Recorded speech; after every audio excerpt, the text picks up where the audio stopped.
Halo, selamat datang. Hari ini kita akan ngobrolin soal sebuah konsep yang mungkin sering kita dengar, tapi jarang banget kita latih. Syukur. Gimana kalau saya bilang, syukur itu bukan cuma sekedar ucapan, tapi sebuah keahlian, sebuah seni yang benar-benar bisa diasah untuk mengubah hidup Anda. Yuk kita bongkar bareng-bareng gimana cara melatihnya. Pernah nggak sih ngerasa hidup kok kayaknya berat banget, rezeki seret, semua urusan rasanya susah, hati nggak tenang? Nah, seringnya kita nyari jawaban kemana-mana, padahal kuncinya itu ada di dalam diri kita sendiri. Mungkin ada satu otot batin yang tanpa sadar kita biarin lemah. Yuk kita kenali dan latih otot itu sama-sama. Nah, ini dia pergeseran mindset yang mau kita bangun. Kita mau ubah syukur dari yang tadinya cuma ucapan pasif menjadi sebuah keahlian yang aktif kita latih. Anggap aja kayak nge-gym, tapi buat batin. Makin sering dilatih, makin kuat otot syukur ini buat ngebentuk realitas dan ketenangan hati kita. Oke, kita mulai dari dasarnya dulu ya. Sebenarnya, apa sih syukur yang sejati itu? Dan yang paling penting, apa imbalan pasti yang dijanjikan buat orang-orang yang berhasil menguasai skill ini? Ini tuh lebih dari sekedar pasrah loh. Syukur sejati itu adalah penerimaan yang aktif. Coba perhatiin kata kuncinya. Sukacita, gembira, rela. Artinya, kita nggak cuma nerima takdir, tapi kita memeluknya dengan hati yang lapang dan bahagia. Nah, disitulah letak kekuatan transformatifnya. Dan ini jaminannya. Langsung dari Tuhan. Coba perhatikan baik-baik, ini bukan sekedar saran atau anjuran, tapi janji yang pasti. Ini kayak hukum sebab akibat spiritual. Rasa syukur Anda pasti akan dibalas dengan tambahan nikmat. Ini alasan paling kuat kenapa melatih syukur itu fundamental banget.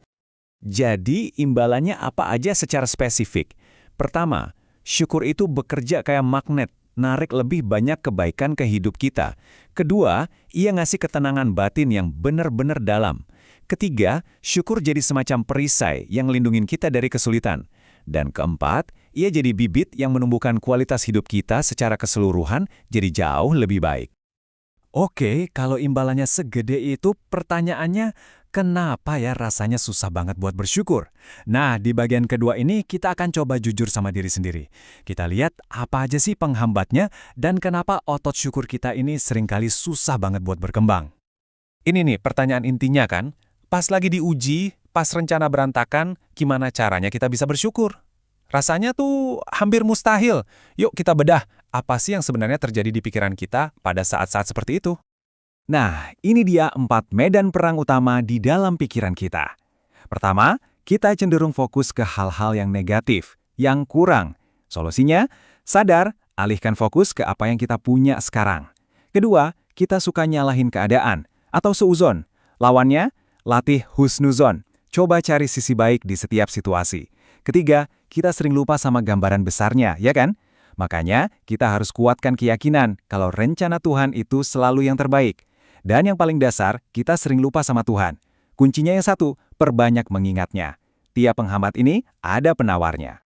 Oke, kita udah tahu definisinya, udah tahu penghambatnya. Sekarang, bagian yang paling penting, latihannya.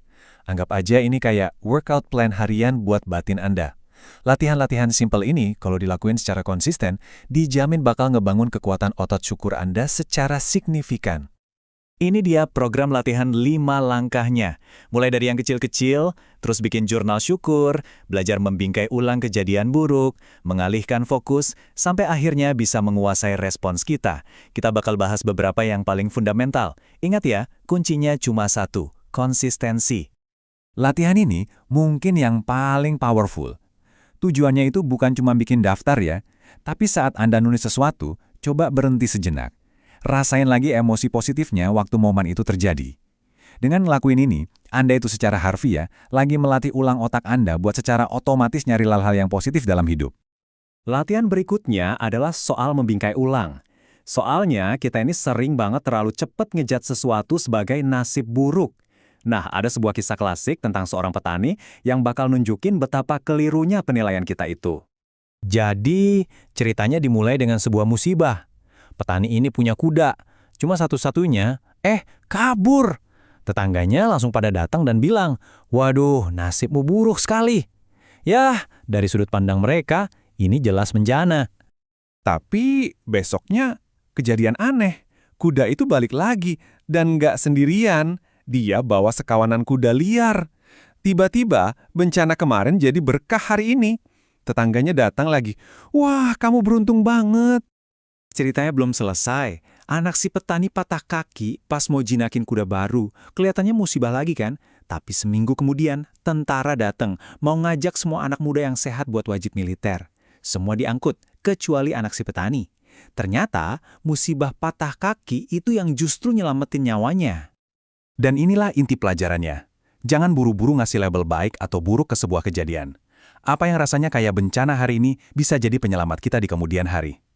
Kita nggak pernah tahu akhir dari sebuah cerita. Membingkai ulang itu adalah seni untuk percaya sama gambaran yang lebih besar. Oke, sebagai penutup, yuk kita tarik benang merah dari semua ini. Dan saya mau tutup dengan sebuah pertanyaan yang mendalam tentang peran kesulitan dalam hidup kita. Jadi poin utamanya adalah ini. Syukur itu pilihan sadar. Kebahagiaan sejati itu nggak lahir dari kondisi di luar kita, tapi dari skill di dalam diri yang bisa kita bangun setiap hari. Artinya kendali ada di tangan Anda. Dan saya mau ninggalin Anda dengan satu perenungan. Coba deh pikirin ini. Bukankah justru di saat-saat paling sulit, kita merasa paling dekat dengan Tuhan? Kalau gitu, mungkinkah kesulitan itu sendiri sebetulnya adalah nikmat yang tersembunyi? Sebuah anugerah yang sengaja dirancang buat narik kita kembali padanya saat kemudahan dan kenyamanan justru nggak bisa. Mungkin jawabannya ada di dalam latihan syukur kita masing-masing.